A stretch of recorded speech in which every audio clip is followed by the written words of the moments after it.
बौद्ध साहित्यामध्ये ना एक मोठी विलक्षण कथा आहे, जी एक अशी शिकवण देते जी आजही तितकीच खरी आहे. आता जरा विचार करा, एका माणसाला जिवंतपणे एका भाल्याने विंधलंय. मृत्यू अगदी समोर उभा आहे. वेदना तर असह्य आहेत, पण त्याच्या मनात काहीतरी अगदी वेगळंच वादळ घोंघावते. तर चला पाहूया काय आहे ही कथा. आणि हे शब्द आहेत त्याच मरणासन्न माणसाचे. आयुष्याच्या अगदी शेवटच्या क्षणी तो एका पक्षाला एक विचित्र, जवळजवळ काव्यात्मक असा संदेश देतोय. पण प्रश्न हा आहे की त्याच्या या संदेशात असं काय आहे जे त्याला त्याच्या शारीरिक वेदनांपेक्षाही जास्त महत्वाचं वाटतंय? आणि हाच तर खरा प्रश्न आहे. म्हणजे बघा, एक माणूस इतक्या भयंकर मृत्यूला सामोरा जातोय, पण तो त्याच्या वेदनांनी नाही, तर दुसऱ्याच कोणत्या तरी गोष्टीने व्याकुळ झालाय. त्याच्या मनात जे वादळ आहे ते नेमकं कशाचं आहे? बरं, या कथेचा अर्थ लावण्यासाठी आपल्याला थोडं मागे जावं लागेल. याचा संदर्भ समजून घ्यावा लागेल. हे सगळं कुठून आलं आणि का सांगितलं गेलं? तर गंमत अशी आहे की ही कथा मुळात सांगितली गेली होती एका भिक्षूसाठी. तो भिक्षू त्याच्या पूर्वीच्या पत्नीच्या आठवणींमध्ये इतका गुरफटून गेला होता की त्याच्या मनाला काही केल्यास शांतता मिळत नव्हती. आणि म्हणूनच त्याची ही आसक्ती कमी व्हावी म्हणून बुद्धांनी त्याला ही गोष्ट ऐकवली. या कथांना जातक कथा असं म्हणतात.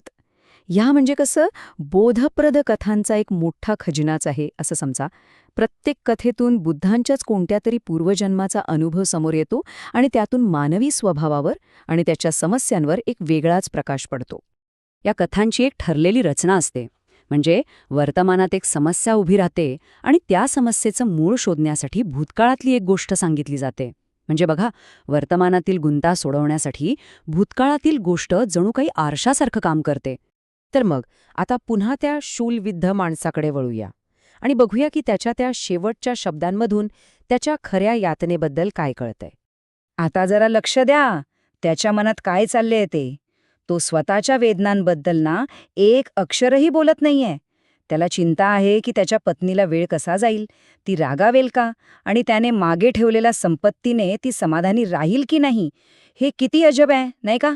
मरणाच्या दारात उभं असताना त्याला भाल्याच्या जखमेपेक्षा जास्त भीती वाटते, ती म्हणजे तिच्या रागाची. ही तुलना पाहिली की आपल्याला धक्काच बसतो. बघा, एका बाजूला आहे असह्य शारीरिक वेदना आणि दुसऱ्या बाजूला आहे पूर्णपणे मानसिक त्रास. आणि यातून एक गोष्ट अगदी स्पष्ट होते, त्याच्या नात्यांमध्ये आणि संपत्तीत अडकलेल्या मनामुळे होणारा मानसिक त्रास त्याच्या शारीरिक वेदनांना पार विसरायला लावत आहे. म्हणजेच त्याची खरी यातना ही शरीरात नव्हतीच, ती होती त्याच्या मनात. आणि आता आपण येतोय या कथेच्या क्लायमॅक्सकडे, जिथे आपल्याला कळणार आहे की ही पात्र नक्की कोण होती आणि या कथेचा खरा उद्देश काय होता.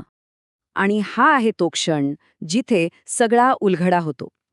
बुद्धांनी खुलासा केला की भूतकाळातला तो शूलविद्ध माणूस दुसरा तिसरा कोणी नसून तोच भिक्षू होता, जो वर्तमानात आपल्या पत्नीसाठी तळमळत होता. त्याची पत्नी अर्थातच तीच होती. आणि सगळ्यात महत्त्वाचं म्हणजे या घटनेचा साक्षीदार असलेला आत्मा ते स्वतः बुद्ध होते. याचाच अर्थ काय, तर हा सगळा उपदेश यशस्वी ठरला. त्या भिक्षूला अखेर कळलं की त्याच्या दुःखाचं खरं मूळ कुठे आहे आणि त्याला आध्यात्मिक मुक्तीच्या दिशेने एक महत्त्वाचं पाऊल टाकता आलं. कथेने आपलं काम अगदी चोख बजावलं. तर मग या इतक्या विलक्षण आणि हृदयस्पर्शी कथेतून आपल्याला नेमका काय बोध मिळतो? या कथेचा सार एकाच वाक्यात आहे. त्या शूलविद्ध माणसाला खरा त्रास त्याच्या शरीरात घुसलेल्या भाल्यामुळे होत नव्हता, तर तो होत होता त्याच्या मनात खोलवर रुजलेल्या आसक्तीमुळे.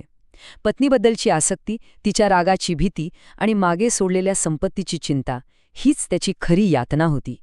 आणि ही शिकवण खरंच कालातीत आहे.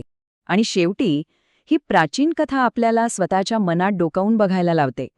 एखाद्या व्यक्तीच्या आयुष्याच्या शेवटच्या क्षणी त्याच्या मनात कोणते विचार येतील, कशाची आसक्ती त्याला छळेल, हा एक असा प्रश्न आहे जो ही कथा आपल्या सर्वांसमोर ठेवून जाते.